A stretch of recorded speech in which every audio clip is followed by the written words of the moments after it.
fall back on if the big one gets away. For instance, let's use the early warning system story. Say you decide to do a story that shows that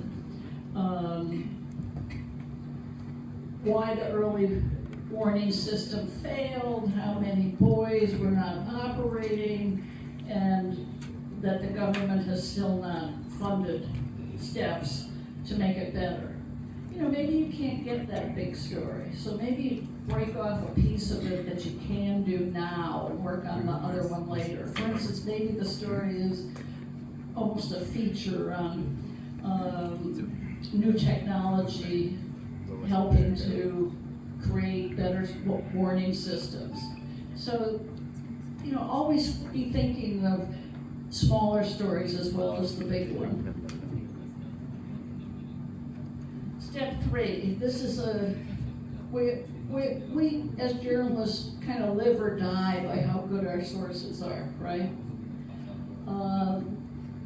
We often in the States use a system of beats, even in television, where, for instance, one reporter specializes in international affairs, the other one in cultural and arts, another one may be specializing in politics. Do you do that here? Yes. Yeah. Well, some of the best in-depth stories come from a reporter who is just doing his or her daily rounds, checking with the sources on their beat or on their subject. What's going on today? What's your biggest problem? What do you see as the biggest issue? And maybe one week you see one source saying this, and the next week you see another one saying this, and after several weeks you realize that everyone's identifying the same problem. Maybe this is something that needs to have a bigger look at. The other thing which I always tell beginning reporters, I'm sure you know this, include all kinds of people in who your sources are. The low government official that you talk to now in 10 years might be a high minister. The clerk in the office may help you find the documents you need. The fireman, the policeman on the beat may tip you off on a story, or be very useful if there was a big story in that neighborhood to give you information. So include all kinds of people. It's also handy to have a list. Whenever I had a beat, I had a list of local experts in that beat that I could call, sometimes if I had to quote them for a story, but also I'd visit just to keep me informed of the field, what's going on. And these should include neutral observers, perhaps university scholars, NGOs, scientists that publish papers on your subject. Step 4, educate yourself about your subject. I mean, I don't know about you, but I find that journalists that cover the same subject for several years, they're experts. They've become very knowledgeable, and you want to do that. For one thing, it's more interesting that way, but become the expert in your subject. The first thing to do is, of course, if you're looking into a particular story, consult what's already been broadcast or published, not only by your news organization, but by the competition. Because you need to bring something new to it, right? You need, hopefully. And then read. I mean, a lot of that's on the web now. News stories, books, government reports, scientific reports. Thanks to Google, we could fairly easily research the latest scientific reports on a subject, on early warning systems or measles or whatever the topic is that we may be looking into. But sometimes that material is very academic, and it is for the knowledgeable experts. So don't be afraid to consult them and help you understand it. Often, you know, I don't understand this seismological map of Lombok. Would you help me interpret it? Step 5, see how this all seems simple. We're talking about weeks of work, but and years. Look for documents. In Western journalism, you mentioned the Panama Papers, that's a good example, but there's increasing around the world. Investigative reporting, we call it document-driven. We're not so crazy anymore about stories that are built on anonymous sources. We want to see documents that can prove whatever the allegations are. I've been training in a lot of different developing world countries. This is my 27th country, so thank you for having me. And one of the things I've kind of specialized in is helping reporters find documents. Most of the time, we'll start a workshop and they'll tell me there aren't any documents around. That the government is very resistant, they don't have accurate, and usually if by the end of the workshop we found some really good sources of studies and statistics and much, much more than they ever thought possible. So don't assume you can't find these documents. In investigative reporting, you want, it's kind of, I think another definition is, it's just like regular daily journalism reporting, but more of it. Instead of interviewing 2 sources for a report, you have 10 that you've interviewed. And it's supported by documents that back up what the interviews say. And they're confirming each other until you have a very solid story. Interviews, documents, first-hand accounts. So really try to find documents. A good way to start, if you don't think there are any local Indonesian documents, is to start with some of the international organizations that for many years now have collected documents from every country. For instance, World Health Organization, they have an Indonesian country report that has a lot of interesting statistics about the number of measles outbreaks, about the number of live births, whether the statistics are going up, whether they're going down, what are the biggest health problems. Very valuable. International Organization for Migration, United Nations,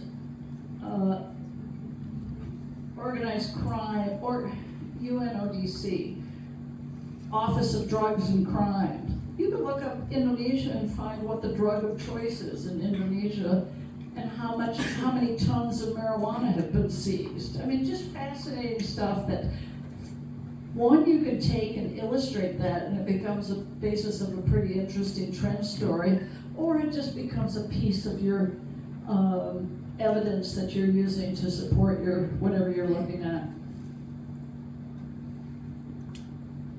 In documents, this is kind of academic, but you can divide it into 2 categories. Secondary sources. That's already published material. Very, very useful for you to learn and educate yourself about other news reports, books, authors, things like that. And they often can give you a roadmap. They can quote people that you may want to quote. They may identify experts that you may want to talk to. They may identify locations that you may want to go to. But we really don't want to have our story rest on that. We want to have our story rest on primary sources, which are the reports from an NGO or a scientific research think tank, bills before Parliament, your own notes, your own interviews, census reports, corporate finance reports. These are what we really want to build our story with. Is anyone here from CNN? Well, someone, I think from the embassy, sent me an interesting story about the first travel scandal. And it was on, I believe it was on the CNN website. And it was what I would call, it was just this week, a very good in-depth report about that scandal from beginning to end, the last 2 years. And the new angle was that a judge had ruled that the compensation may be in doubt. So it was a good report. It was a public service report, but it really wasn't original work except for that last interview with the judge. So I would call that in-depth work, where it recounted the story for 2 years, brought us up to date, and then added a little something.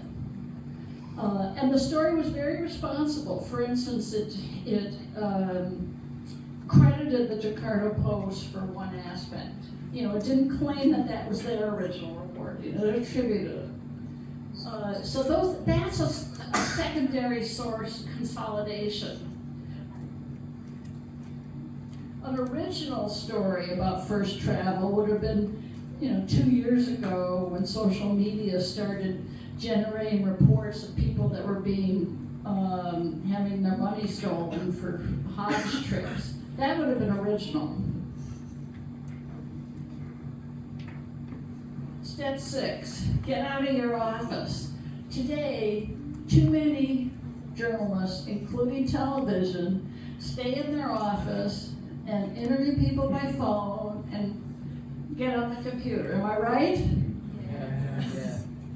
And particularly for television, which is, after all, your stories live and die by how good your visuals are, right? You really need to get out in the field and record them.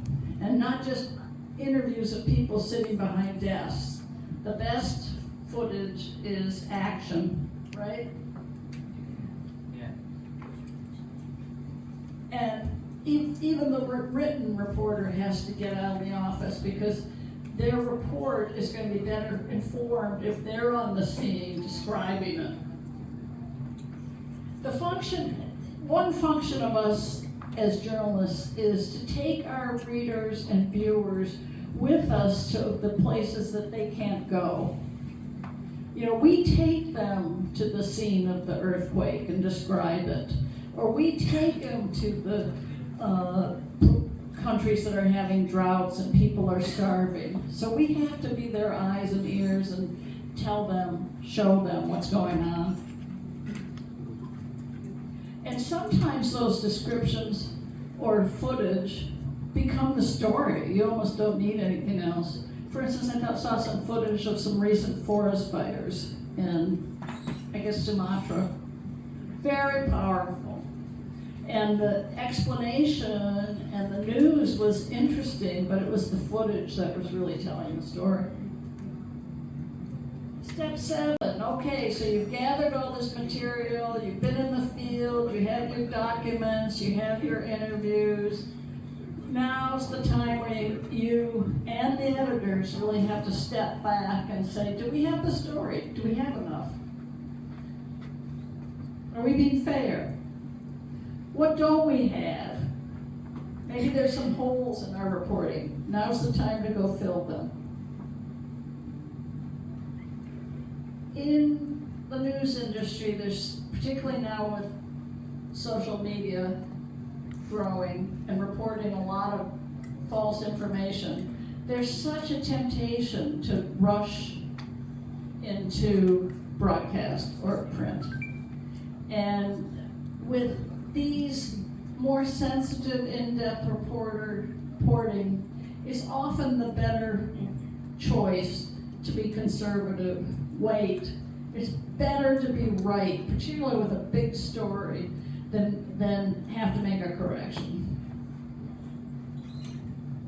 Step 8, verification and confirmation. This is where you, with a cold eye, go over all the facts and verify them. Double check, fact check, fill the holes, and very important, prepare for that interview with the subject, perhaps the subject of the story your report is going to put an unflattering light. And this doesn't mean call the person up 10 minutes before deadline and say, oh, we have a report that's about to air that's gonna accuse you of doing such and such, do you have a comment? No comment. That's not, we wanna be fair. This is particularly with an in-depth report, you wanna get that person or persons to review with you the material and to get an explanation. So this means going after them, not once or twice or 3 times, but really going after them and trying to convince them to talk to you. Saying, look, we want to review these, you may have some comments.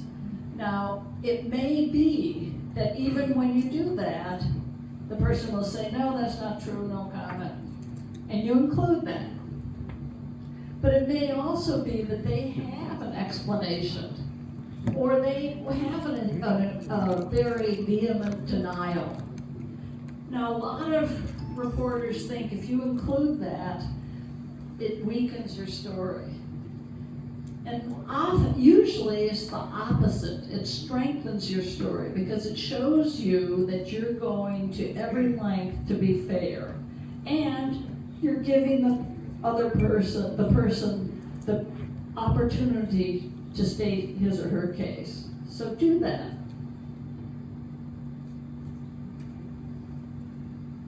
Step 9, how do you present the story? Case studies are often a good way. What's a case story? That's like one human story that illustrates what's happening. And it may be that you might have a story that has 5 or 6 case studies, but it may have just one larger one in detail, one human story. Use graphics to summarize your statistics. And use storytelling methods. What does that mean? It means you're telling a story. Sometimes you want to do it chronologically, from beginning to end. And step 10, how to incorporate these techniques in daily journalism. Investigative reporting is not what we do every day, always, and it may not be the biggest percentage of what we do and produce. It may only be 5% of a news organization's output. It may be that, but it may be that occasionally there's that special story that you say it merits a bigger look at. It merits more time. So do your daily assignments and then look for the bigger assignment, the bigger project that you can do. And you have to start it on your own time often. You grab a little time here, you grab a little there, until you have enough to start to go to your editor and say, look, I think I have something here. I think we can do a story. They'll say this, and this. And a lot of reporters say, look, I don't have the time for this. How am I supposed to get it? There's not a great answer for that. There's no easy answer. The answer is you've got to make that time. If you're working on a story that takes 3 phone calls, make it 4 or 5. Ask that extra question. When the story's done that night, think about how you can improve it. But also, if you do all these things that we're talking about, it's going to improve your daily journalism as well. You're going to be able to use investigative techniques as you do daily reports. One example that I like to tell is in the United States a few years ago, out west, a bridge collapsed.